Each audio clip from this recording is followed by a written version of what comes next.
ಎಲ್ರಿಗೂ ನಮಸ್ಕಾರ ಸರ್. ಇವತ್ತು 14 ಎಕರೆ ಜನರಲ್ ಪ್ರಾಪರ್ಟಿ ಜಮೀನನ್ನು ನೋಡೋಕ್ಕೆ ಬಂದಿದ್ದೀನಿ. ರೋಡ್ನಿಂದ ಕೇವಲ ಒಂದು 150 ಮೀಟ್ರ್ ಇರ್ತಕ್ಕಂಥ ಇದು ನೋಡಿ, ಇದೇ ನಕಾಶೆ ರೋಡ್ಗೆ ಅಟ್ಯಾಚ್ ಆಗಿರ್ತಕ್ಕಂಥ 150 ಮೀಟ್ರ್ ಟಾರ್ ರೋಡಿಂದ 150 ಮೀಟ್ರ್ ಇಲ್ಲಿ ಬರ್ತಕ್ಕಂಥ ಜನರಲ್ ಪ್ರಾಪರ್ಟಿ ಜಮೀನನ್ನು ನೋಡೋಕ್ಕೆ ಬಂದಿದ್ದೀನಿ. ಟೋಟಲ್ 14 ಎಕರೆ. ಇದರ ಲೊಕೇಶನ್ ಏನು, ಇದ್ರ ಮಣ್ಣೇನು, ಇದ್ರ ಫೆಸಿಲಿಟಿ ಏನು ಎಲ್ಲವನ್ನು ನೋಡೋಣ. ಫಸ್ಟ್ ಇದರ ಲೊಕೇಶನ್ ಬೆಂಗಳೂರಿಂದ 185 ಕಿಲೋಮೀಟ್ರ್ ಆಗುತ್ತೆ. ಹಿರಿಯೂರಿಂದನೂ ಸಹ ಒಂದು 70 ಕಿಲೋಮೀಟ್ರ್ ಆಗ್ಬೋದು. ಶಿರಾಯಿಂದನೂ ಕೂಡ 70 ಕಿಲೋಮೀಟ್ರ್ ಆಗುತ್ತೆ. ಟೋಟಲಿ ಇದು 14 ಎಕರೆ ಬರುತ್ತೆ. 5 ಪಾಣಿ ಇದ್ದಾವೆ. ಇದು ಜನರಲ್ ಪ್ರಾಪರ್ಟಿ.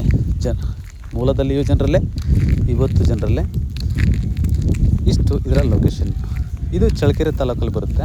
ಅಂದರೆ ಚಳ್ಳಕೆರೆ ಬಾರ್ಡ್ರ್. ಇದು ರಿಜಿಸ್ಟ್ರೇಷನ್ ಬಂದುಬಿಟ್ಟು ಚಳ್ಳಕೆರೆ. ಇದು ಶಿರಾ ಮತ್ತು ಹಿರಿಯೂರಿಗೆ ಹತ್ತಿರ ಆಗುತ್ತೆ. ಒಂದು 70-75 ಕಿಲೋಮೀಟ್ರ್ ಆಗ್ಬೋದು. ನೆಕ್ಸ್ಟ್ ಬಂದುಬಿಟ್ಟು ಇದರ ಮಣ್ಣು ಬಂದುಬಿಟ್ಟು ಪ್ಯೂರ್ ಅಗ್ರಿಕಲ್ಚರ್ ಲ್ಯಾಂಡ್. ಇದು ಕೆಂಪು ಪ್ಯೂರ್ ರೆಡ್ ಸಾಯಿಲ್. ಇದು ತುಂಬ ಫಲವತ್ತಾದ ಭೂಮಿ, ಒಳ್ಳೆ ವಾಟರ್ ಸೋರ್ಸ್ ಇರ್ತಕ್ಕಂಥ ಏರಿಯಾ. ದೊಡ್ಡದಾಗಿ ಏನಾದರೂ ನೀವು ಫಾರ್ಮಿಂಗ್ ಏನಾದರೂ ಮಾಡಬೇಕಂದ್ಕೊಂಡ್ರೆ ಖಂಡಿತ ಈ ಒಂದು ಜಮೀನನ್ನು ಕೊಳ್ಬೋದು. ತುಂಬ ಚೆನ್ನಾಗಿದೆ ಜಮೀನು, ಮಾತ್ರ ವಿಶಾಲವಾಗಿ ಚೆನ್ನಾಗಿದೆ. ಟೋಟಲ್ 5 ಪಾಣಿ ಬರ್ತವೆ. 14 ಎಕರೆ ಬರುತ್ತೆ. ಜನರಲ್ ಪ್ರಾಪರ್ಟಿ ತುಂಬ ಚೆನ್ನಾಗಿರ್ತಕ್ಕಂಥದ್ದು. ವಾಟರ್ ಸೋರ್ಸ್ ಅಂತೂ ತುಂಬಾ ಚೆನ್ನಾಗಿದೆ. ನೆಕ್ಸ್ಟ್ ಬಂದುಬಿಟ್ಟು ಈ ಒಂದು ಜಮೀನಲ್ಲಿ ಏನು ಮಾಡ್ಬೋದು ಅಂದರೆ, ಇದರಲ್ಲಿ ಫಸ್ಟ್ ಪ್ರಿಫರೆನ್ಸು ಅಗ್ರಿಕಲ್ಚರ್. ಇದು ಯಾಕಂದರೆ ಇದು ತುಂಬ ಫಲವತ್ತಾದ ಮಣ್ಣಾಗಿರೋದ್ರಿಂದ ಒಂದು ಬೋರ್ ವ್ಯವಸ್ಥೆ ಏನಿಲ್ಲ. ಬೋರ್ ಹಾಕ್ಸ್ಕೊಂಡ್ರೆ ಅಕ್ಕಪಕ್ಕ ತೋಟ ಇದ್ದಾವೆ, ನೀರು ಬರುತ್ತೆ. ಅಗ್ರಿಕಲ್ಚರ್ಗೆ ಮಾಡ್ಬೋದು. ನೆಕ್ಸ್ಟು ಪೌಲ್ಟ್ರಿ ಮಾಡ್ಬೋದು. ಮಣ್ಣಂತೂ ತುಂಬ ಅಂದರೆ ತುಂಬಾ ಚೆನ್ನಾಗಿದೆ. ನೆಕ್ಸ್ಟ್ ಬಂದುಬಿಟ್ಟು ಇದರ ಬೆಲೆ ಬಂದುಬಿಟ್ಟು ಇವರು 1 ಎಕರೆಗೆ 14 ಲಕ್ಷ ಹೇಳ್ತಾರೆ. ನೆಗೋಷಿಯಬಲ್ ಆಗುತ್ತೆ. 1 ಲಕ್ಷ 2 ಲಕ್ಷ ಹೆಚ್ಚು ಕಡಿಮೆ ಆಗಬಹುದು. 1 ಲಕ್ಷ ಆಗ್ಬೋದು ಅಥವಾ 2 ಲಕ್ಷ ಆಗ್ಬೋದು. 14 ಲಕ್ಷ ಹೇಳ್ತಾರೆ. 1 ಲಕ್ಷ 2 ಲಕ್ಷ ಹೆಚ್ಚು ಕಡಿಮೆ ಆಗ್ಬೋದು, ಅಥವಾ 1 ಲಕ್ಷ ಆಗ್ಬೋದು. ಚೆನ್ನಾಗಿದೆ ಪ್ರಾಪರ್ಟಿ ಮಾತ್ರ. ಇವತ್ತು ಅಗ್ರಿಕಲ್ಚರ್ ಲ್ಯಾಂಡ್ ತುಂಬ ಹೈಕ್ ಆಗ್ತಿದೆ. ಪ್ರೈಸಲ್ಲೆಲ್ಲ ರೇಟ್ ತುಂಬ ಜಾಸ್ತಿ ಆಗ್ತಿದೆ. ಒಂದು ಒಳ್ಳೆ ಪ್ರಾಪರ್ಟಿ ಅಂತ ನನಗಂತೂ ಅನಿಸುತ್ತೆ. ಚೆನ್ನಾಗಿದೆ, ಕೊಳ್ಬೋದು. ಇವ್ರದ್ದು ಅದೇ ಥರ ಇತ್ತು. ನೀವು ಏನು ಬೇಕಾದ್ರೂ ಮಾಡ್ಬೋದು ಇಲ್ಲಿ.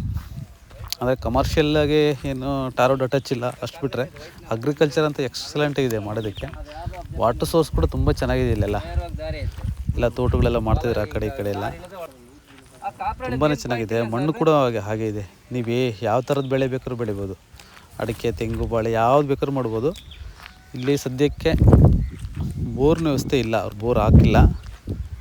ಕಾರಣಾಂತರಗಳಿಂದ ಓನರ್ ಬೇರೆ ಕಡೆ ಇರೋದ್ರಿಂದ ಇಲ್ಲಿ ಬೋರು ಅವ್ರು ಹಾಕ್ಸಿಲ್ಲ. ಇದನ್ನೇನು ಡೆವಲಪ್ಮೆಂಟ್ ಮಾಡಿಲ್ಲ. ಬೇರೆಯವ್ರಿಗೆ ಯಾರಿಗೂ ಗುತ್ತಿಗೆ ಕೊಡ್ತಿದ್ದಾರೆ, ಹಾಗಾಗಿ ಅವರು ಮಾಡ್ಕೊಂಡ್ರದಷ್ಟೇ.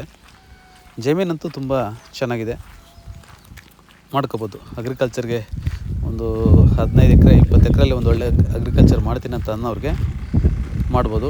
ಜಸ್ಟ್ ಟಾರ್ ರೋಡಿಂದ 2ನೇ ಪ್ರಾಪರ್ಟಿ ಅಷ್ಟೇ ಇದು. ಟಾರ್ ರೋಡಿಂದ 2ನೇ ಪ್ರಾಪರ್ಟಿ. ಒಂದು 100-150 ಕಿಲೋಮೀಟ್ರ್ ಒಳಗಡೆ, 150 ಮೀಟ್ರ್ ಒಂದು 150 ಮೀಟ್ರ್ ಒಳಗಡೆ ಹೋಗ್ಬೇಕಷ್ಟೇ. ಪಕ್ಕದಲ್ಲಿ ನೋಡೋದೆಲ್ಲ ತೋಟ ಮಾಡ್ಕೊಂಡಿದ್ದಾರೆ ಅವರು. ಆ ಕಡೆ ಮ್ಯಾಂಗೋ ಅವೆಲ್ಲ ಇದಾವೆ, ಮರಗಳೆಲ್ಲ ಚೆನ್ನಾಗಿದೆ. ಟಾರ್ ರೋಡಿಂದ ಭಾಳ ಹತ್ತಿರನೇ. ಮತ್ತು ಒಳಗಡೆಗೆ ಲಾರಿ ಟ್ರಕ್ ಎಲ್ಲನೂ ಹೋಗುತ್ತೆ.